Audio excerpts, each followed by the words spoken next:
आदिम तीर्थंकर प्रभु आदिनाथ मुनिनाथ, आधि व्याधि अघमद मिटे तव पद में मम्मा।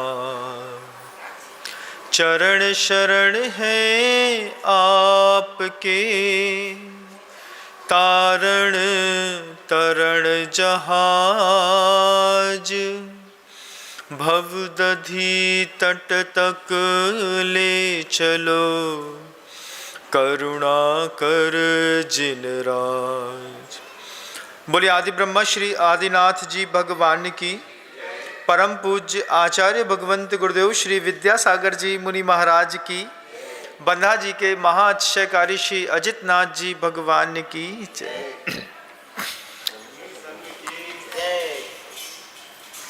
एक कथानक चल रहा है पिछले 15, 20, 25 दिनों से, खत्म होने का नाम ही नहीं लेता है। सती चेलना का ऐसा पवित्रतम जीवन चरित्र है, जितना पढ़ो जितना गुनो उतना ही कम लगता है। पिछले सत्र में आपने देखा महाराज शैणिक गौतम स्वामी से अपने पुत्र अभय कुमार के बारे में जब पूरी जानकारी पूर्व भोग की प्राप्त कर लेते हैं, साथ ही साथ गौतम स्वामी ये शब्द भी कह देते हैं कि अभय कुमार समौ शरण में आने के बाद इनकी भी भव्यता सामने दिखाई दे रही है। ये भी इसी भाव से मोक्ष पुरुषार्थ करके सिद्ध पद को प्राप्त होंगे। ये बात सुनकर के अभय कुमार के मन के अंदर विशेष प्रकार का प्रसन्न भाव पैदा हो गया। गौतम गर्धर के मुख से सुनना, समौ शरण को देखना, साथ ही साथ भगवान महावीर स्वामी के साक्षात दर्शन करके जो अनुभूतियां प्राप्त हुई, अभय कुमार के भी निर्मल सम्यक्त्व के प्रत्येक चिन्ह बाहर दिखाई देने लगे। महाराज शैणिक अभय कुमार और कुणिक के संवाद को सुनकर के 12 सभाओं में अपने कोठे पर जाकर के शांति पूर्वक बैठ गए। बहुत देर तक प्रभु को निहार के गौतम स्वामी से संवाद करने के बाद महाराज शैणिक समौ शरण को छोड़कर के वापस अपने राजमहल की ओर प्रस्थान किया। राजमहल की ओर जब महाराज शैणिक, महारानी चेलना, अभय कुमार अपने अपने रथों पर वापस आ रहे थे, चेलना महाराज शैणिक से कहती है कि जो सत्य आपने देख लिया है, उस सत्य को आप पूरी दुनिया को भी दिखा दीजिए। चेलना की इस बात को सुनते साथ ही महाराज शैणिक चेलना की ओर देख करके बोलते हैं, क्या कहती हो चेलना? चेलना महाराज शैणिक से कहती है कि महाराज, आपने जिस सत्य को देख लिया है, आपने जिस धर्म की महिमा समझ ली है, आपने जिस सम्यक दर्शन के प्रभाव को समझ लिया है, उसका प्रभाव उसको लोय सुज्जोरे धम्मम तीर्थंकरे जड़े वंदे, उसकी लोक में प्रकाश फैलाइए, उसका और वैभव लोगों को बताइए। क्योंकि जब राजा परिवर्तित होता है, जब राजा अपना धर्म परिवर्तन करता है, तो पूरी दुनिया में भूचाल आता है। ये बात चेलना ने महाराज शैणिक से कही। महाराज शैणिक तुरंत ही निश्चित कर लिया कि चेलना जैसा आप कहती हैं बिल्कुल वैसा ही होगा। गौतम स्वामी से महाराज शैणिक ने मात्र कुणिक और अभय कुमार के संवाद के बारे में ही जानकारी नहीं ली। जब गौतम स्वामी और महाराज शैणिक सामने बैठ कर के चर्चा कर रहे थे, गौतम स्वामी महाराज शैणिक से कहते हैं कि षट निकाय में जीव जो है, उसका प्रतिपादन जैन शासन की अपने आप में बड़ी अद्भुत व्यवस्था है। दुनिया में किसी भी दार्शनिक जीवन में चले जाइए, कोई भी धर्म ये नहीं कहता है कि जल में भी जीव मिलता है, कोई भी ये नहीं कहता है कि पेड़ों के अंदर भी जीव उत्पत्ति होती है, जीव रहते हैं, अग्नि में भी जीव होता है, वायु में भी जीव होता है और वनस्पतियों में अनंत जीव एक शरीर के साथ रहकर के स्थापित रहते हैं, जिनको निगोदीय राशि कहते हैं। जब गौतम स्वामी के माध्यम से महाराज शैणिक को षट निकाय के जीव का शुद्ध प्रतिपादन हुआ, महाराज शैणिक उस प्रत्येक एक एक वस्तु को देख करके समझ करके अत्यंत पाप से डरने लगे। आपको भी सुना तो बहुत बार होगा कि पृथ्वी, जल, अग्नि, वायु, वनस्पति, त्रस, स्थावर, इन सब चीज़ों में जीव होते हैं, लेकिन कभी महसूस होता है क्या? जब अनछने पानी में हम हाथ डालते हैं तब किसको महसूस होता है कि इसमें भी जीवत्व नाम की कोई शक्ति है?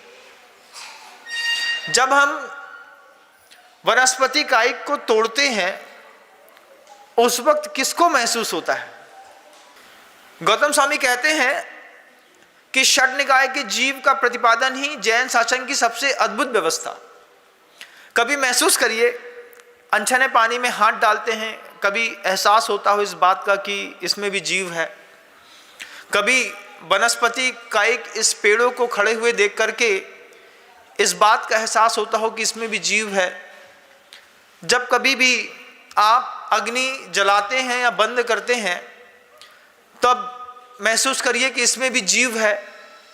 जलने पर वहाँ पर रहने वाले दूसरे जीव का नाश होता है और बंद करने पर जो जीव उसमें उत्पन्न हो रहे होते हैं उनका नाश होता है।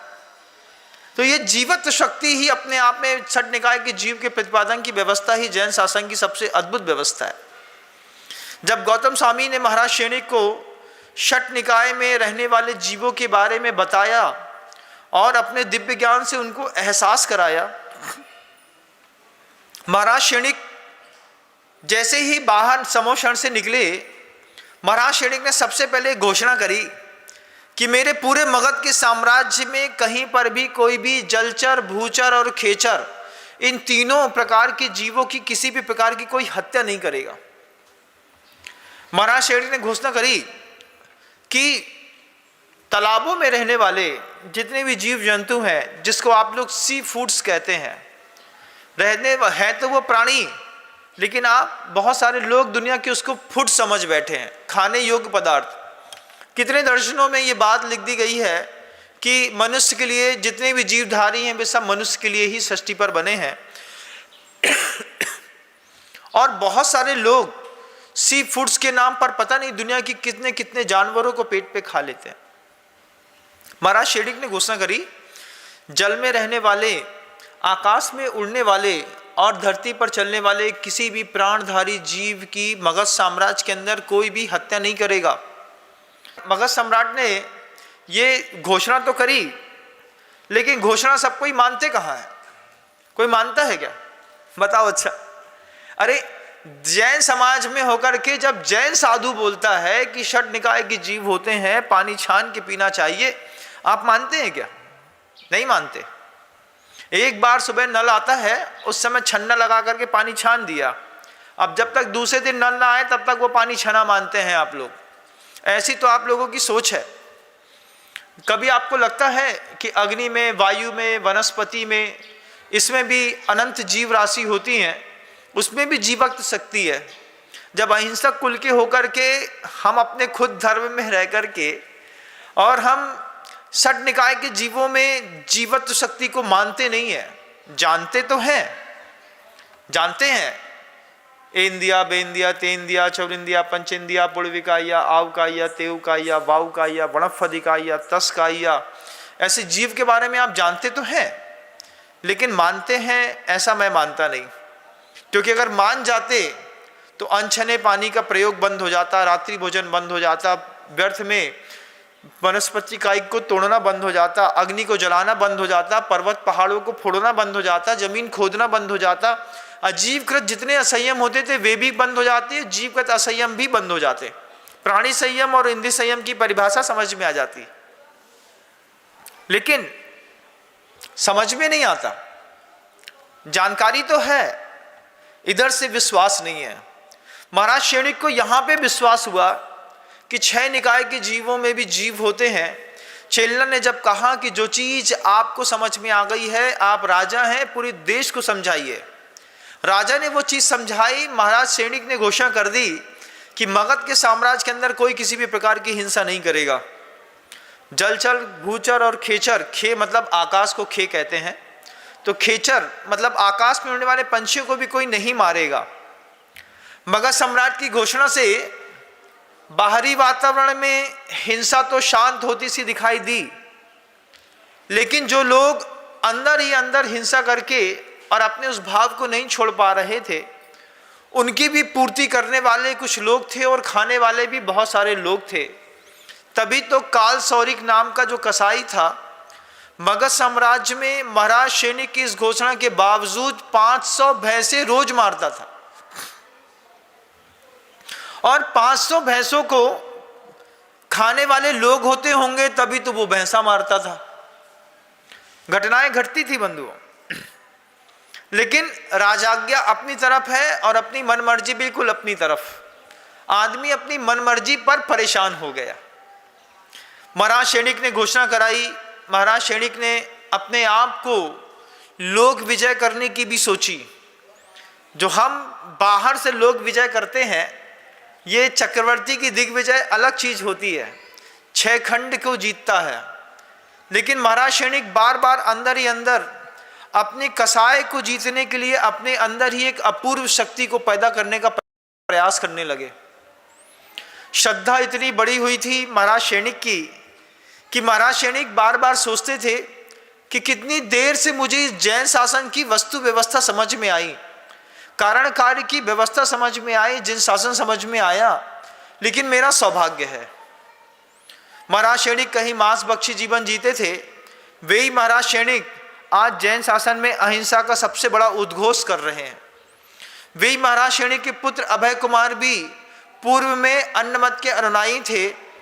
आज वे ही जैन शासक को समझने वाले अभय कुमार, जिनके बारे में गौतम स्वामी ने कहा कि ये आगे चल के मुनि बनेंगे, मुनि चल बन करके सिद्ध पद को प्राप्त करेंगे, ये बातें सुन करके जनमानस भी अपने आप में बड़ा प्रसन्न चित्त हो गया।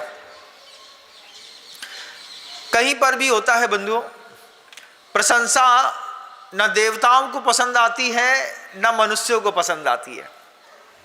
आप किसी की दुनिया में प्रशंसा करिए, थोड़ी भी प्रशंसा होती है तो आपस में भी एक दूसरे को सुनने में बुरा लगता है। अरे उन्हीं उन्हीं की तारीफ हो रही है, जय जय बस है का, जय जय सब करने वाले हैं क्या? होता है कि नहीं? होता है। घर के अंदर देखिएगा, किसी एक व्यक्ति के घर के अंदर तारीफ होती हो, दूसरा व्यक्ति अपने आप चिढ़ पैदा कर लेता है। 3 बच्चों में से एक बच्चे को स्नेह ज़्यादा करिए, 2 बच्चों में अपने आप मम्मी पापा के प्रति, भाई के प्रति चिढ़ पैदा हो जाती है। मनुष्य हो या देवता, दोनों में प्रशंसा सहनीय नहीं है। महाराज सैनिक के निर्मल चरित्र को जीते जीते जब बहुत वर्ष निकल गए, तो इंद्र सभा में, सौधर्म इंद्र की सभा में इंद्र ने महाराज सैनिक के उस श्रद्धा की प्रशंसा करी। प्रशंसाएं कई तरह की होती हैं, तप की भी होती हैं, चारित्र की भी होती हैं, दर्शन की भी होती हैं, ज्ञान की भी होती है। महाराज सैनिक की श्रद्धा की प्रशंसा करने लगे जीव। वे जितने इंद्र थे, आपस में सौधर्म इंद्र स्वयं बोल रहा था कि धरती पर महाराज सैनिक का वह निर्मल सम्यक दर्शन देखो कितना पवित्र है, कि धरती पर महाराज सैनिक अपनी श्रद्धा में आसमान और हिमालय होते हुए चले जा रहे हैं। देवताओं ने जब सौधर्म इंद्र के मुख से महाराज सैनिक की प्रशंसा सुनी, तो इंद्रों को भी रहा न गया। वहां पर आप देखिए, जब सौधर्म इंद्र स्वयं प्रशंसा कर रहा था, देवों ने आकर के महाराज सैनिक की परीक्षा करने का भाव पैदा कर लिया। किसी की प्रशंसा होती है, इंसान हो या भगवान, देवता क्यों ना हो, वो परीक्षा जरूर करते हैं। 2 देव ऊपर से निकले, नीचे आए। ऊपर सभा में चर्चा चल रही थी कि महाराज सैनिक जो हैं, उनका सम्यक दर्शन अत्यंत निर्मल है, उनकी श्रद्धा जैन धर्म के प्रति अत्यंत पवित्र है। 2 देवों ने आकर के ऊपर से नीचे आकर के साधु और साध्वी का रूप धारण कर लिया। एक साधु बन गया और एक साध्वी बन गया। एक ने सफेद वस्त्र पहन करके साध्वी का रूप धारण किया, एक साधु का रूप धारण करके महाराज शैनिक जिस मार्ग से आ रहे थे उसी मार्ग पर साधु होकर के वो मछली का जाल फैला करके तालाब में से मछली पकड़ रहा था। महाराज शैनिक ने देखा तो माथा कूट लिया, बोला साधु होकर के मछली पकड़ रहा है। महाराज शैनिक नीचे उतर करके अपने रथ से उस साधु से कहते हैं, क्यों साधु भगवंत आप ये क्या कर रहे हैं? बोले कुछ नहीं, मैं इस जंगल में अकेला घूम रहा था, घूमते घूमते मेरी एक साध्वी से मुलाकात हो गई और साध्वी से मुलाकात होने पर मेरा और साध्वी का आपस में संबंध बन गया जिससे वो साध्वी गर्भवती हो गई। साध्वी गर्भवती हो गई और साध्वी को दोहला पैदा हुआ है कि मुझे मछली खाना है, इसलिए मैं साध्वी के निमित्त से मछली पकड़ रहा हूँ। इस मछली के मरने पर मैं बिल्कुल भी निर्दोष हूँ। ये बात जब साधु के रूप धारी उस देव ने कही तब महाराज शैनिक उस साधु से कहते हैं, क्या आपको ये बात समझ में आती है कि साधु होकर के कोई मांसाहार नहीं करता? बोलते मांसाहार मैं कर कहाँ रहा हूँ, मैं तो अपनी उस साध्वी उस प्रिया के प्रति जिसका मेरा संबंध हो गया है और जिसके पेट में गर्भ है उसका दोहला है, तो दोहले के कारण यहाँ पर मछली पकड़ रहा हूँ। वो साधु के उस बात को सुनकर के महाराज शैनिक को पहली बार तो क्रोध बहुत तेज आया। फिर शुद्ध सम्यक दर्शन की परीक्षा करने के लिए जब देवताओं ने इस तरीके का कुचक्र रचा, उस समय महाराज शैनिक बोलते हैं कि महाराज ये महानतम पाप है, आपको पता नहीं है? बोले पता तो है कि ये पाप है, लेकिन उसको दोहला हुआ है, मान लो उसका पेट का गर्भ मर गया तो ये पाप बड़ा है कि वो पाप बड़ा है? कौन सा पाप बड़ा है? जब ये बात उस देव ने छद्म रूप से घुमा करके महाराज शैनिक से कही, महाराज शैनिक माथा कूटते रह गए। महाराज शैनिक उस साधु से पूछते हैं कि ये साध्वी को कहाँ ले जाकर के रखोगे, इस साध्वी का निर्वाह कैसे करोगे? बोले यही सब कुछ तो मुझे समझ में नहीं आ रहा है, इसलिए उसको दोहला हुआ मछली खाने का साध्वी होकर के दुनिया का कोई भी धार्मिक चोला पहना हुआ व्यक्ति हो, अगर वो मांसाहारी है तो वो अपने धार्मिक चोले का अपमान करता है। कोई भी, अगर आपने टीका चंदन लगा लिया है, कोई धार्मिक चोला पहन लिया है, अग्नि का वस्त्र पहन लिया है, साधु जैसे दिखाई देने लगे हैं, माथे में टीका चंदन लगा दिया है, उसके बाद अगर आप ये कह रहे हैं कि हम मांसाहार करेंगे, तो आप सोचिए कितना बड़ा अपराध है कि आपने उस वेश की कीमत नहीं समझी। महाराज शैनिक उस साधु को समझाते हैं कि ये आपके पद के योग्य नहीं है। साधु बनकर के वो जीव कहता है, तो आप बता दीजिए मेरे योग्य क्या है? बोले आपने उस आरिका को गर्भवती किया? हाँ मैंने किया, मेरा प्रेम हो गया, हम अकेले घूम रहे थे, हमको अकेले मिल गए, हमारे अनुबंध हो गए। महाराज शैनिक बोलते हैं आप अपनी साधना करिए, आप उस आरिका को संभालना हमारी जवाबदारी है। और सोचिए 9 महादेव जो थे वो महाराज शैनिक के सम्यक दर्शन की परीक्षा करते रहे। वो जो देव आरिका का रूप रख के, वो जो देव साध्वी का रूप रख करके और वहां पर जाकर के स्थित हो गया, दिनों दिन एक एक दिन करके साध्वी का गर्भ बाहर दिखाई देने लगा। महाराज शैनिक महारानी चेलना ने उस साध्वी को अपने रनिवास पे रख करके उसकी पूरी सेवा शुश्रूषा अर्चना वंदना सब किया। वो साध्वी कहती थी मेरी संध्या वंदन का समय हो गया है, मेरे चर्या का समय हो गया है, मेरे ध्यान का समय हो गया है। महाराज शैनिक ने उस साध्वी की अवस्था में, साध्वी को उस अवस्था में जिस समय बिल्कुल निश्चित है कि साध्वी होती है तो उसको ब्रह्मचर्य का निर्दोष पालन करना पड़ता है, लेकिन महाराज शैनिक और चेलना ये दोनों ने मिलकर के उस देवता रूपी साध्वी की व्यवस्था करी।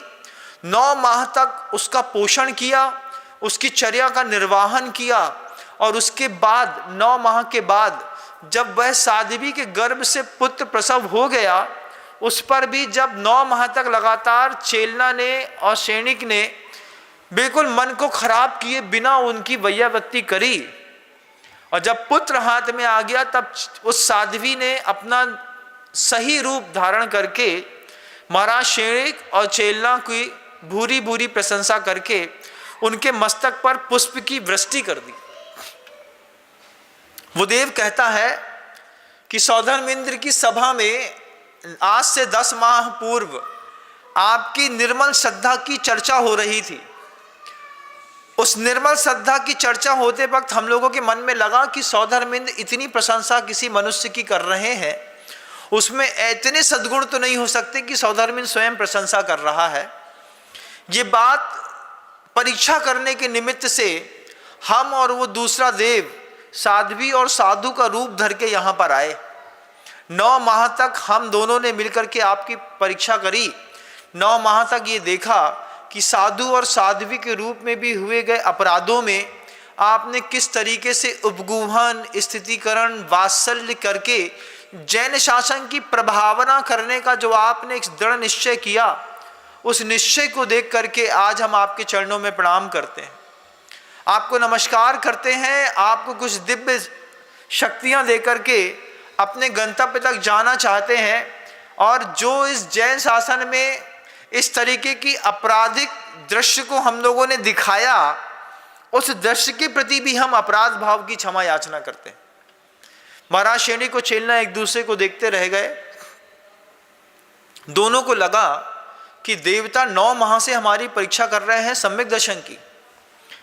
मन की भावनाएं और श्रद्धा बंधुओं पंचम काल की कांच के समान होती है, थोड़ा धक्का लगता है और तुरंत टूट जाती है। लेकिन महाराज सैनिक की वह श्रद्धा से हमको अपनी श्रद्धा को जोड़ना है, देखना है, सीखना है और समझना है कि किस तरीके से महाराज सैनिक और चेलना ने उपगूहन और स्थितिकरण किया। किसी बात को ढांक करके स्थितिकरण करके वापस उसी पद पे जाने के लिए उनको प्रेरणा दी, और प्रेरणा देकर के धर्म का स्थितिकरण करना भी एक शावक के माध्यम से बहुत बड़ी बात हुई। जब ये पूरे कार्यक्रम हो गए, उन देव उनकी परीक्षा करके चले गए, और इधर अभय कुमार, कुणिक, वारीसेन, इन सब लोगों के साथ महाराज सैनिक अपने घर के अंदर रह करके बहुत सुव्यवस्थित जीवन जी रहे थे। एक दिन अचानक ही वारीसेन के मन के अंदर वो भाव पैदा हुआ कि मुझे संसार के सारे भोगों को छोड़ करके और मुनि पद को स्वीकार करके मोक्ष पुरुषार्थ करना है। जब द्वितीय पुत्र वारीसेन के मन के अंदर यह भाव पैदा हुआ, और वारीसेन ने जाकर के महाराज सैनिक से कहा कि मैं मुनि दीक्षा लेना चाहता हूं। वह मुनि दीक्षा शब्द सुनकर के ही महाराज सैनिक का माथा घूम गया। महाराज सैनिक सोचते हैं कि जिस मुनि दीक्षा को मुझे लेना चाहिए था, ये मुनि दीक्षा लेने की भावना मेरा पुत्र कर रहा है, और मैं अभी तक राज्य के राज्यकाज में फंस करके महाराजा के पद पर ही बैठा हुआ हूं।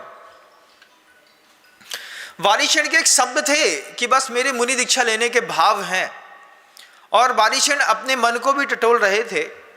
और इधर जब महाराज सैनिक को पता चला कि मेरे द्वितीय पुत्र ने मुनि दीक्षा लेने का भाव पैदा किया है, तो महाराज सैनिक ने सोचा कि क्यों ना अभय कुमार को यहाँ का राजा बना दिया जाए। जो काम आज वारीसेन ने बोला है, ये काम तो मेरे करने योग्य है। लेकिन महाराज सैनिक तो पहले ही नरक आयु का बंद कर चुके थे। जिसने नरक आयु का बंद कर लिया है, वो किसी भी प्रकार का देश संयम हो या सकल संयम, कोई भी प्रकार का संयम ग्रहण कर ही नहीं सकता। महाराज सैनिक सोचते तो रहे, लेकिन महाराज सैनिक के अंदर, मन के अंदर संयम ग्रहण करने की कोई भावना पैदा नहीं हुई। संयमी की सेवा करने की भावना अलग बात, और संयम ग्रहण करने की भावना पैदा होना बिल्कुल अलग बात। हम सोचते हैं कि साधु की सेवा करते हैं तो हम धर्मात्मा हैं, लेकिन आगम ग्रंथ कहता है कि अगर आप व्रत संयम को स्वीकार करते हैं तब आप धर्मात्मा हैं। ये आपका मील का पत्थर है। शावक के कर्तव्य हैं देव पूजा, गुरु पास्ती, स्वाध्याय, संयम, तप, दानम चेती, गृहस्थानाम षटकर्माणि दिने दिने, ये शावक का कर्तव्य है। लेकिन शावक के कर्मों की निर्जराएं सिर्फ इन्हीं कर्तव्यों को करते हुए नहीं होती, उसमें प्रतिमाओं के व्रत लेने से जो तत्संबंधी निर्जरा स्थान बनते हैं, सम्यक दृष्टि, सावक, वीरतानंद, वियोजक दर्शन, मोह, छपकोप, शपकोप, शांत, मोह, छपक, क्षीण, मोह, जिना, क्रमशो, संख्य गुण निर्जरा, ये निर्जरा के स्थान बनाना भी श्रावक के अपने जीवन का एक बहुमूल्य कर्तव्य होता है। महाराज क्षणिक सोचते रहे लेकिन उनके मन के अंदर भाव पैदा ना हुआ। अभय कुमार को बुला करके महाराज क्षणिक ने वो बात रखी कि अभय कुमार, आप कुणिक से भी बड़े हैं। जब चेलना मेरे जीवन में नहीं आई थी, जब कुणिक मेरे जीवन में नहीं आया था, तब भी आपने मेरा मंत्री पद पे रह करके मेरा साथ दिया। आज ऐसी भावना है कि आप इस महाराजा के पद को स्वीकार करें और मुझे यहाँ से निवृत्त करें। अभय कुमार ने पहली बार में ही मना कर दिया। अभय कुमार कहते हैं, चूंकि केवली के मुख से वो बात सुन करके आ गए थे अभय कुमार भी, कि आगे चल के मुझे भी ये भी मुनि पद धारण करेंगे और ये भी सिद्ध पद को प्राप्त होंगे। अभय कुमार के मन के अंदर भी जैन शासन के प्रति ऐसा अद्भुत प्रभाव आ गया था कि अभय कुमार बार बार संवेग और वैराग्य से ओतप्रोत होते, प्रथमा नियोग के कथानक को पढ़ते, अपने वैराग्य की भावनाओं को बढ़ाते, आत्मा के उस भाव का चिंतन करने के लिए द्रव्यान योग में जाकर के वो बार बार आत्मद्रव्य का चिंतन किया करते और वो भी अपने संवेग और वैराग्य को बढ़ा रहे थे। इधर वारिशेण मुनि बनने को तैयार, इधर अभय कुमार मुनि बनने का भावना बहा रहा है। एकमात्र ऐसा कुणिक सामने दिखाई देता था जिसके ऊपर महाराज अपना राज्यभार सौंप सकते थे। अचानक एक दिन ऐसा ही हुआ। वारिशेण ने महाराज क्षणिक से कह दिया कि पिताश्री, इस पूरे संसार से मैं थक गया हूँ, अब मैं मुनि दीक्षा लेने के लिए जाना चाहता हूँ, आप मुझे आज्ञा प्रदान करिए। महाराज क्षणिक वारिशेण से कहते हैं, बेटा 2 दिन बस और रुको, तुम्हारी माँ से थोड़ी सी चर्चा और कर लो। और चेलना और क्षणिक के बीच में वारिशेण को लेकर के संवाद हुआ। चेलना ने महाराज क्षणिक से कहा कि महाराज, वारिशेण मुनि दीक्षा लेना चाह रहे हैं, आप उनको मुनि दीक्षा लेने दीजिए। माँ होकर के चेलना ने कहा कि वारिशेण को मुनि बनने दीजिए, उनका पवित्र भाव, निर्मल भाव शुरुआत से रहा है। जब वो गर्भावस्था में रहे हैं, उन्होंने मेरे मन के अंदर अपूर्व शांति पैदा की थी। महाराज क्षणिक बार बार चेलना से बोलते हैं, चेलना तुम माँ होकर के बच्चे को मुनि बनने के लिए प्रेरणा दे रही हो। चेलना बहुत शांत भाव से कहती है कि महाराज इसमें क्या बात होगी, जैन दर्शन में अगर संलेखना के व्रत ग्रहण नहीं किए, संयम ग्रहण नहीं किया तो पर्याय दुर्लभ है। ये दुर्लभ पर्याय बहुत मुश्किल से मिलती है महाराज। महाराज उस वारिशेण को मुनि बनने की आप आज्ञा दे दीजिए। महाराज क्षणिक और चेलना आपस में बैठ करके, महाराज क्षणिक का मोह जितना कुणिक से था उतना ही वारिशेण से हो गया। जैसे ही घर छोड़ने की बात करते हैं, पिता का प्रेम उमड़ आता है। जब तक घर में रहते हैं तब तक कसाई चलती रहती है, छोड़ने की बात करो तो प्रेम उमड़ आता है। अनुभव चीज है मेरी ये। क्षणिक ने वारिशेण के बारे में चेलना से चर्चा करी। चेलना से पूछ रहे थे कि चेलना देखो तो, जब भी तुम्हारे गर्भ में था उस समय भी तुमको एक बिल्कुल विचित्र सा दोहला पैदा हुआ। चेलना याद करके बोलती है, आज महाराज मुझे अभी भी याद है, जब ये वारिशेण मेरे गर्भ में था उस वक्त मेरे मन के अंदर गर्मी में ये भाव पैदा हुआ था कि गर्मी में अत्यधिक घनघोर बादल बरसें और बरसते हुए बादलों के बीच में मैं हाथी के ऊपर बैठ करके उस पानी से अपनी देह को तृप्त करूं। ये भाव दोहला पैदा हुआ था। महाराज क्षणिक कहते हैं चेलना से, चेलना सोचो वो दोहले की पूर्ति कैसे हुई थी। चेलना कहती है, अभय कुमार ने उस दोहले की पूर्ति करी थी। अभय कुमार के सामने महाराज क्षणिक ने जब ये बात कही कि बेटा, चेलना के मन के अंदर ऐसा दोहला पैदा हुआ है कि वो हाथी के ऊपर चढ़ कर के बैठे और गर्मी के दिनों में जब ज्येष्ठ रोहिणी तप रही है उस वक्त घनघोर बारिश हो और घनघोर बारिश में श्वेत छत्र ऊपर लगा करके मैं उस बारिश का आनंद लूं।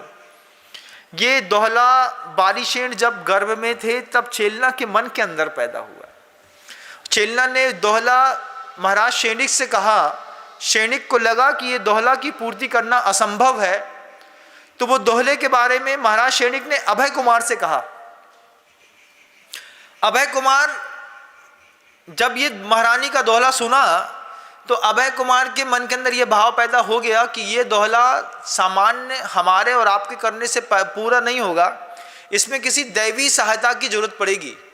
और दैवी सहायता की जरूरत पड़ने के लिए गृहस्थ अभय कुमार उस वक्त शमशान में जा करके तंत्र विद्या करने वाले लोगों के बीच में जाकर के बैठा। वहाँ कुछ दीपक जल रहे थे, एक पीपल का पेड़ था, उसके बीच में दीपक जल रहे थे। उसकी कोटर में गड्ढा था, गड्ढे के अंदर एक आदमी तंत्र विद्या सिद्ध कर रहा था। 12 साल हो गए उस कोटर में रह करके उसको तंत्र विद्या सिद्ध करते। और अभय कुमार ने जाकर के बोला कि क्यों यहाँ पर दीपक कैसे जल रहे हैं? वो व्यक्ति कहता है कि मैं 12 वर्ष से विद्या सिद्ध कर रहा हूँ, मुझे विद्या सिद्धि नहीं हुई, आज विद्या का अंतिम दिन है, आज भी सिद्ध नहीं हुई, अब ये विद्या मुझे सिद्ध नहीं होगी अगर 3 घंटे के अंदर सिद्ध नहीं हुई तो। अभय कुमार उस तांत्रिक से कहते हैं अगर तुम्हें विद्या 12 साल में सिद्ध नहीं हुई तो अगले 3 घंटे में भी सिद्ध नहीं होगी, बताओ वो मंत्र क्या है? उस मंत्र का प्रभाव मैं अपने ऊपर प्रयोग करके देखता हूँ। उस तांत्रिक ने अभय कुमार की इच्छा शक्ति, उसका आत्मविश्वास देख करके वो मंत्र दे दिए और सिर्फ एक माला फेरने पर अभय कुमार को वो विद्या सिद्ध हो गई। विद्या सिद्ध होने पर अभय कुमार ने उस विद्याओं के माध्यम से चेलना का वो दोहला पूरा किया। ये बात जब महाराज शैनी को चेलना आपस में इस वक्त कमरे के अंदर बैठ करके चर्चा कर रहे थे, स्मृतियों के अतीत के झरोकों में जा करके चेलना पुनः महाराज शैनी से कहती है जब बचपन में गर्भ में रह करके उसने अपनी बात मनवा ली और देवताओं ने उसकी सहायता कर ली, तो महाराज अब तो आपसे आत्मीय निवेदन है, वारिशेण को मुनि बनने की आप आज्ञा दे दीजिए, मेरी अनुमोदना है। महाराज शैनी चेलना के उस दृढ़ भाव को देख करके, उस जैन शासन के प्रति उसका समर्पण देख करके अंदर ही अंदर गदगद होते हुए सुबह की राजसभा में वारिशेण को मुनि बनने की आज्ञा दे दी। वारिशेण की उस समय 8 स्त्रियां थीं, एक सी एक सुंदर से सुंदर।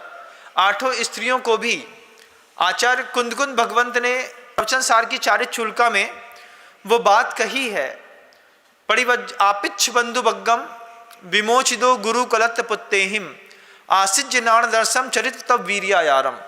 कोई गृहस्थ है, वो साधु बनना चाहता है, मुनि बनना चाहता है, तो आपिच्छ बंधु बग्गम, बंधु वर्गों से पूछ करके बता करके, फिर विमोचिदो गुरु कलत्त पुत्तेहिम, मतलब ये बात कहती है कि जब गृहस्थ जब दीक्षा लेते थे तो उनका गुरु, उनका पुत्र, उनकी स्त्रियां सब रहते थे, उन सब से पूछ करके बता करके आसिज्य नाण दर्शन चरित्र तब वीर्यायारम, फिर दर्शन ज्ञान चारित्र और तप को स्वीकार करके वह अपने श्रामण्य भाव को प्राप्त करे। ये बात प्रवचन सार में आचार्य कुंदकुंद भगवंत कह रहे हैं। वारिशेण ने वैसे ही पूछा, अपनी स्त्रियों से जाकर के पूछा, स्त्रियों ने एक ही बार में कहा कि अगर आप दीक्षा ले लेंगे तो हम राजमहल के अंदर रह करके क्या करेंगे। तब वारिशेण कहते हैं अभी माँ का ध्यान रखना, फिर आगे चल करके जैसा उचित हो वैसा करना। वारिशेण ने अपनी स्त्रियों को समझाइश दी और वारिशेण चेलना और सैनिक से पूछ करके स्त्रियों को बता करके और मुनि धर्म में दीक्षित होकर के बियाबान जंगलों में उग्र तप तपने लगे। वारिशेण की प्रभावना धीरे धीरे धीरे करके अद्वितीय रूप से पूरी धरती पर फैलने लगी। इधर महाराज सैनिक बार बार सोचते कि मैं भी वृद्ध हो गया हूँ और मेरे वृद्धावस्था में ये राज्यभार किसको सौंपना चाहिए। अभय कुमार से बात करते हैं तो अभय कुमार राजा बनने तैयार नहीं है। वारिशेण ने मुनि दीक्षा ले ली। चेलना और महाराज सैनिक दोनों ने मिलकर के कुणिक को राज्य का राजा बनाने की सोची। राज्य का राजा बनाने की सोची, कुणिक को राजा बनाने के लिए महोत्सव किया, राज्य पद पर बैठाया, उसको मुकुट बंधन किया, उसका मंगलाचार किया, दूर दूर से राजा महाराजाओं से भेंट दिलवा करके महाराज सैनिक उस राजपद से हट गए। अब पूरे के पूरे मगध का साम्राज्य महाराज कुणिक के हाथ पे आ गया। पिताजी रिटायर हो गए, कुणिक मगध के साम्राज्य पर बैठ गए।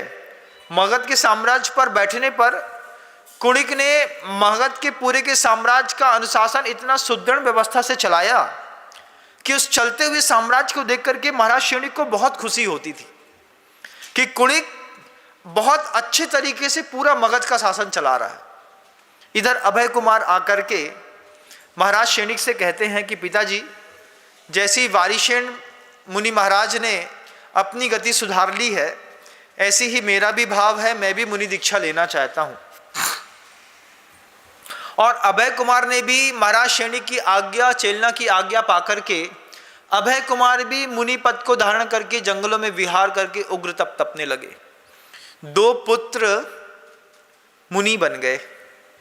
एक पुत्र को राज्य दे दिया, जीवन भर खूब भोग भोग लिए, छायिक सम्यक दर्शन को प्राप्त कर लिया, विधर्मी था, स्त्री की कृपा से जैन शासन मिल गया, जिन धर्म मिल गया, छायिक सम्यक दर्शन मिल गया। 16 कारण भावनाओं में वैयवृत्ति की भावना भाने के कारण तीर्थंकर प्रकृति दर्शन विशुद्धि का साथ लेकर के केवली के पादमूल पे बांध ली।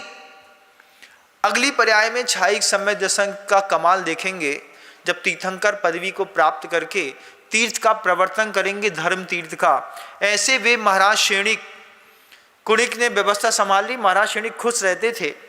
अभय कुमार और वारिशेन 2 मुनि बियाबान जंगल में, इतना साम्राज्य होने के बावजूद जंगल में जाकर के आत्मोपलब्धि के लिए, अतीन्द्रिय सुख के लिए बार बार जाकर के साधना में लीन हो गए। पहले से चतुर्थ गुण स्थान तक इंद्रिय सुख की अपेक्षा रहती है, पंचम गुण स्थान में स्वाभाविक सुख की अपेक्षा रहती है, 6वें गुण स्थान में अतीन्द्रिय सुख की अपेक्षा रहती है, केवली भगवंतों के पास अनंत सुख रहता है और सिद्ध परमेष्ठों के पास अव्याबाद सुख। 5 प्रकार के सुख होते हैं। अपने अपने गुण स्थानों में अपने अपने सुख की प्राप्ति के लिए प्रत्येक मनुष्य पुरुषार्थ करता है। साधु अतीन्द्रिय सुख के लिए पुरुषार्थ करते हैं, तो शावक इंद्रिय सुख के लिए पुरुषार्थ करते हैं। पंचम गुण स्थानवर्ती आर्का भवंग शावक इत्यादि जो होते हैं, वो सब स्वाभाविक सुख के लिए पुरुषार्थ करते हैं, और इसी पुरुषार्थ में जीवन की कब शाम हो जाती है पता नहीं चलता बंधु। अभय कुमार और वारिशेन 2 मुनिराज घर से निकल गए। चेलना दोनों के बारे में स्मरण भी करती तो बहुत खुश होती। जब नगर के लोग बताते कि अभय कुमार की ऐसी उग्रचर्या है, कोई बताता कि वारिशेन मुनिराज की ऐसी उग्रचर्या है, चेलना को सुनकर के बड़ा खुशी, अंदर से हृदय प्रसन्न होता। कुणिक ने मगध का साम्राज्य संभाल ही लिया था। कुणिक कभी कभी अपने पिता से राजकाज की व्यस्तता के कारण मिलते, लेकिन जब भी कुणिक महाराज शैनिक से मिलते, कुणिक को महाराज शैनिक को देख करके क्रोध आ जाता। नौकर में है महाराज शैनिक कुणिक को क्रोध पैदा करने का, क्योंकि पूर्व भाव का कोई अनुबंध है। पहले महाराज शैनिक ने उस पर्याय में रहकर के, सुमित्र ने रहकर के सुषेण को परेशान किया था। आज सुषेण का जीव कुणिक बन करके महाराज शैनिक के प्रति क्रोध कर रहा है। और एक दिन ऐसा हुआ कि कुणिक के जन्मोत्सव पर, जब कुणिक का जन्मोत्सव बहुत धूमधाम से पूरे मगध में मनाया जा रहा था, महाराज शैनिक और महारानी चेलना दोनों कुणिक को आशीर्वाद देने के लिए कुणिक के कमरे पर पधारे। महाराज के पद पर रहते हुए भी कुणिक को बहुत दिन गुजर गए थे। कुणिक को शैनिक को देख करके अत्यंत क्रोध आ गया। क्रोध आने पर कुणिक सैनिकों को आज्ञा देते हैं कि ये शैनिक को बंदी बना करके और नीचे कारागृह में गुप्त तहखाने पर इनको वहाँ पर बंदी बना करके रख दो। वही होता है बंधुओं जो हम करते हैं जीवन में। स्वयं कृतं कर्म यदात्मना पुरा फलम तदीयम लभते शुभाशुभम परेण दत्तम यदि लभ्यते स्फुटम स्वयं कृतं कर्म निरर्थकम तदा। अपकर्म हो या सत्कर्म, ये नहीं सोचना जब हम बोलते हैं कि अपना कर्म भोगना पड़ेगा, तो आपकी हमेशा ये पाप बुद्धि जाती है, क्योंकि आपको जगाने वाला पापी है। आप सम्मान से जगते हैं कि अपमान से जगते हैं, सही बताइए। कोई जब आपका सम्मान करता है तब आपके अंदर जागृति आती है कि बेहोशी आती है। महाराज कोई सम्मान करता है तो बेहोशी आती है, होकर सुख में मग्न न फूले, लेकिन फूल जाते हैं। लेकिन जब कोई आपका अपमान करता है, तब कोई तीखे शब्द कहे तो आप पूरे तन मन से जागृत हो जाते हैं। तुमने हमको ऐसा बोला, हम तुमको देख लेंगे। अच्छा, हम तुम्हारे 3 साल तक तुम्हारा सम्मान करते रहे, तब तो तुमने हमसे नहीं बोला कि तुमने हमको इतना सम्मान करते हो, हम तुमको देख लेंगे। एक दिन अपमान का थोड़ा सा तीखा बाण क्या मारा कि वो अपमान आज पंचम काल में व्यक्ति को जागृत रखता है। तुमने हमारा अपमान किया, हम तुमको देख लेंगे। अब कब तक देख लेंगे? बोले जब तक मरेंगे नहीं ना बेटा, तब तक देख लेंगे। अपन इतनी लंबी वाली जागृति एक अपमान के तीर से प्राप्त कर लेते हैं, लेकिन सम्मान के तीर से प्राप्त नहीं करते। वो जागृति हमको मिलती ही नहीं है। महाराज शैणिक का कुणिक ने अपमान करके वहां पे डाल दिया। महाराज शैणिक को फिर स्मृतियों में चले गए कि केवली ने, गौतम स्वामी ने कहा था ये बात कि पूर्व में इसका तुम्हारा ऋणानुबंध है, निश्चित ये तुमको परेशान करेगा। महाराज शैणिक की वृद्धावस्था हो चली। उस वृद्धावस्था में पिता को पुत्र ने कैद में रख लिया, न खाने देता न पर्याप्त पीने देता। जीने तो देता, खाने देता उतना जितने में जिंदा रह सको, लेकिन पेट भर खाने नहीं देता। ऐसे कुणिक आज भी सृष्टि पर हैं। बहुत सारे ऐसे बच्चे हैं इस संसार में जिन्होंने छल से, गुस्सा करके, चोरी चकारी करके अपने पिता की पूरी प्रॉपर्टी, कैश सब हड़प लिया। अब पिता को एक बंधन में बांध दिया कि तुम दोनों तो बुढ़े बुढ़िया हो गए हो, तुम लोग को ज़्यादा पैसा की जरूरत नहीं है, तो तुम लोग 10,000 रुपया, 8,000 रुपया महीना लो, खाओ पियो, इतना ही पड़े रहो। जैसे एक कमरे में देकर के माता पिता के साथ जब बच्चे इस तरीके का दुर्व्यवहार करते हैं, वो भी कुणिक से कम नहीं है कि पिता ने तुमको, माँ ने तुमको गर्भ में रह करके पाला, बड़ा किया, सब कुछ किया, और ये बच्चे बड़े होकर के अपने पिता को 8,000 10,000 रुपये महीना देते हैं और पिता की पूरी प्रॉपर्टी पे कब्जा कर लिया, सब चीज लिखवा ली। लिखो, तुम लिखो नहीं तो हम अपनी नस से हाथ काट लेंगे, मर जाएंगे, बोलेंगे हमारे बाप ने हमको मार दिया। इस तरीके के कुणिक भी संसार पे हैं।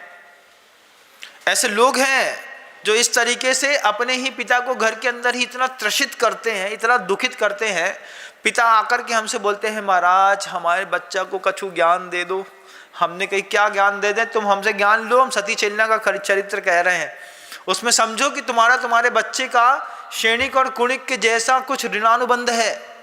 जब वो माता पिता को बच्चा इतना परेशान कर रहा है, होता है घर के अंदर बंधु, ये जितने भी बच्चे होते हैं ये बड़े होकर के माँ बाप से कहते हैं हमारी जिंदगी का फैसला हम खुद करेंगे। तुम करने वाले होते कौन हो? 1.5-2 करोड़ का पैकेज लग जाए तब तो वे बाप के भी बाप बन जाते। ऐसी व्यवस्थाएं संसार में चल रही है। दुख है, मेरे पास आता है तो मुझे पता चलता है। कुणिक ने शैणिक को कैद में बंद कर दिया। उतना ही खाने देता जिससे कुणिक जिंदा रहे, और उतना ही पीने देता है। न भरपेट पानी पीने मिला महाराज शैणिक को, न भरपेट खाने मिला। आयु के अंत में ऐसी दुर्दांत अवस्था कर दी। उस पर भी कुणिक को रहाई नहीं पड़ी। चेलना के प्रति कुणिक का तो खूब प्रेम था। चेलना को कुणिक ने व्यवस्था दे के रखी थी, आप जब चाहें तब जाकर के पिताजी से मिल सकते हैं, उनके साथ रह सकते हैं, बातें कर सकते हैं, बैठ सकते हैं, लेकिन पिताजी अब वापस राजमहल के इस कमरे में नहीं आएंगे। चेलना वृद्धावस्था में कुणिक से कहती है कि कुणिक तू इतना कैसा क्रोध कर लेता है पिता के ऊपर? बोले पता नहीं, लेकिन मैं जानता हूं कि इनने मेरे लिए जीवन में कुछ भी नहीं किया। बार बार कुणिक पिता को हड़कता और चेलना मन के अंदर कुणिक के भाव पैदा करती, लेकिन उसके बाद भी कुणिक नहीं मानता। और कुणिक ने धीरे धीरे करके आदत बना ली कि जैसे रोज सुबह आप मंदिर जाते हैं, ऐसे ही कुणिक रोज तहखाने में जाता, अंदर जा करके कोड़ा उठाता और महाराज शैणिक को रोज 50 कोड़े मारता। 50 कोड़े रोज पुत्र पिता को मारता। मारने से पूरी की पूरा पीठ शैणिक की छिल जाती, खून बहने लगता। उस बहते हुए खून को देख करके कुणिक को आनंद आता। जब कुणिक पेट में था तब भी दोहला हुआ था इस बात का कि चेलना कहती थी कि मैं अहिंसक हूं, मैंने कभी मांस नहीं देखा, रक्त नहीं देखा, लेकिन मेरी इच्छा होती है शैणिक कि आपका पूरा छाती चीर करके बहता हुआ रक्त देखूं। वो जो दोहला बचपन में पैदा होता था, उस दोहले को कुणिक ने बड़े होकर के सार्थक कर दिया। महाराज शैणिक को रोज 50 कोड़े पीठ पे पड़ते। रात भर में थोड़ा बहुत घाव भर पाता, लेकिन दूसरी जगह दूसरे दिन जाकर के उसी घाव में कुणिक एक नया घाव पैदा कर देता। कभी कल्पना करिए, गिरने पर छिल जाते हैं और छिले हुए पर जब दोबारा छिलता है तो आदमी कैसा कल्ला जाता है अंदर से। और फिर वो कल्पना करिए कि छाई सम्यक दर्शन साथ में रह करके देवशास्त्र गुरु के प्रति अकाट श्रद्धा और श्रद्धान, देवशास्त्र गुरु की अभूतपूर्व सेवा करने के बावजूद एक सैनिक के जीवन में जब पाप फलित हुआ तो कुणिक ने रोज 50 कोड़े मारे। उसी कोड़े के घाव पर जब दूसरा कोड़ा पड़ता तो वो कोड़े के अंदर जब चमड़ी में कोड़ा जाता तो सैनिक पूरी रात तड़प जाती। ऐसी तड़पन पुत्र पिता को दे रहा है। वहां पर उस कुणिक ने सैनिक को शारीरिक पीड़ा दी। आज के पंचम काल के कुणिक अपने पिता को मानसिक पीड़ा देते हैं। इतनी पीड़ा देते हैं, इतनी पीड़ा देते हैं कि कई बार पिता और मां की इच्छा होती है कि आत्महत्या कर ले। और वो बच्चे बार बार एक ही बात कहते हैं। कैसा ऋणानुबंध है संसार में कि बच्चों को अपने पिता के ऊपर थोड़ी भी दया नहीं आती इस बात के ऊपर कि अपने पिता से, पिता चाहता क्या है, सिर्फ यही बात चाहता है कि बच्चा अच्छे से संवाद कर ले, बैठ ले, बात कर ले, अच्छे से बोल ले। लेकिन आज के कुणिक जो पंचम काल के हैं वो कोड़े तो नहीं मारते, लेकिन शब्दों का कोड़ा इतना जबरदस्त मारते हैं, पिता छलनी होता रहता है। वृद्धावस्था में किसी भी वृद्ध आदमी की बस एक इच्छा होती है कि मेरे परिवार के जो छोटे बच्चे हैं, बड़े हैं, मेरा पुत्र है, पास में बैठ करके 10 मिनट पूछ ले, पिताजी आप कैसे हैं। 60 साल के होंगे आप, प्रवचन सुन रहे होंगे जो मेरा, आपके 85 साल के, 90 साल के पिताजी होंगे।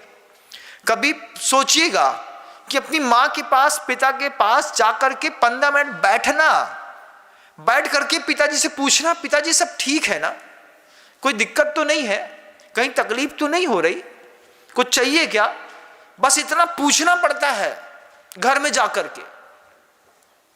हर पुत्र को पिता से पूछना पड़ता है, चाहे पुत्र 20 साल का हो, चाहे 40 साल का हो, चाहे 55 साल का हो, चाहे 60 साल का हो, चाहे 80 साल का हो, पुत्र है और उसका पिता जिंदा है, उसकी मां जिंदा है, तो वृद्ध माता पिता बस इतनी सी बात चाहते हैं कि 10 मिनट, सिर्फ 10 मिनट बच्चा रोज हमारे पास आके बैठ ले, पूछ ले, पिताजी कुछ चाहिए क्या, कुछ सेवा करूं, कहीं दर्द हो रहा है, कहीं तेल लगा दे, कहीं दिखाने ले चले।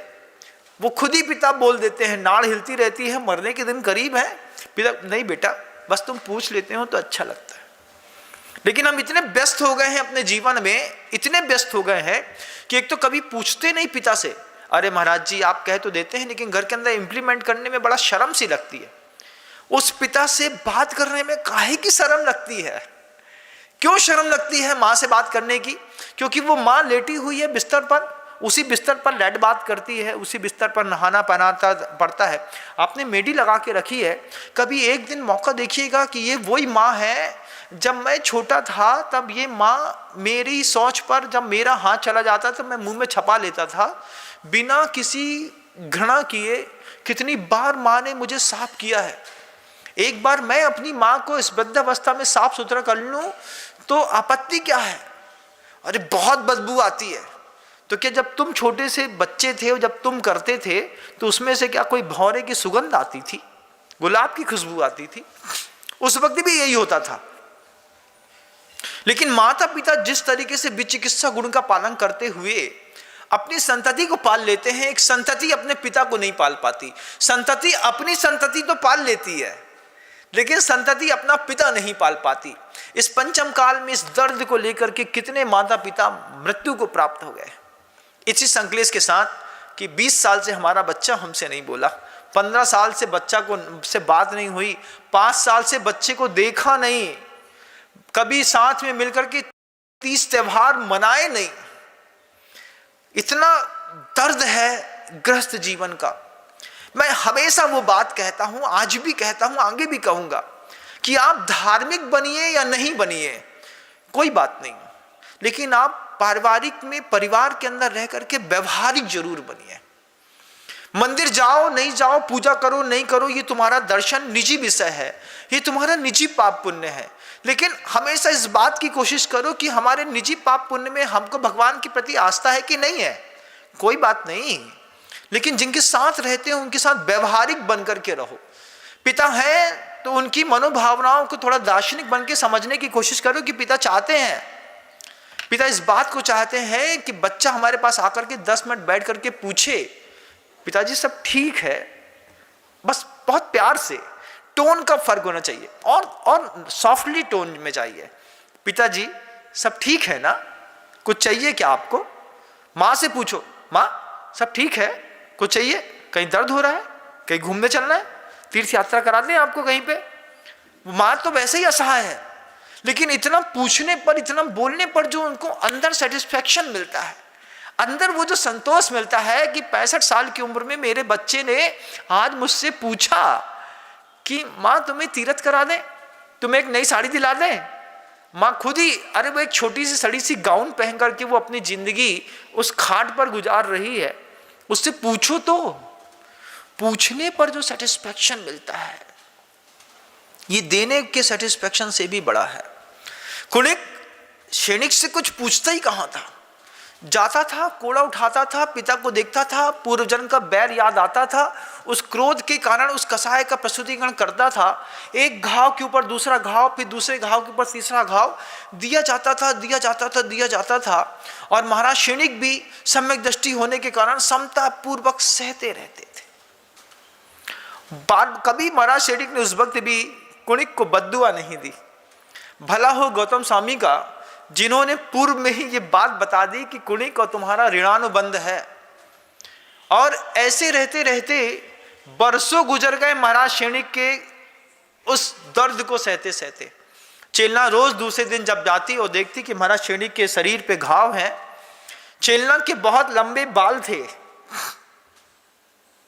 बहुत लंबे बाल। उस लंबे बालों को कुणिक ने कह दिया था माँ से, तुम जाओ, जाकर के पिताजी से मिलो, बैठो, बात करो, लेकिन ना तुम उसको खाना दोगी, ना उनको तुम कुछ पीना दोगी, वही दूंगा जो मैंने अपने सैनिकों से निश्चित किया है।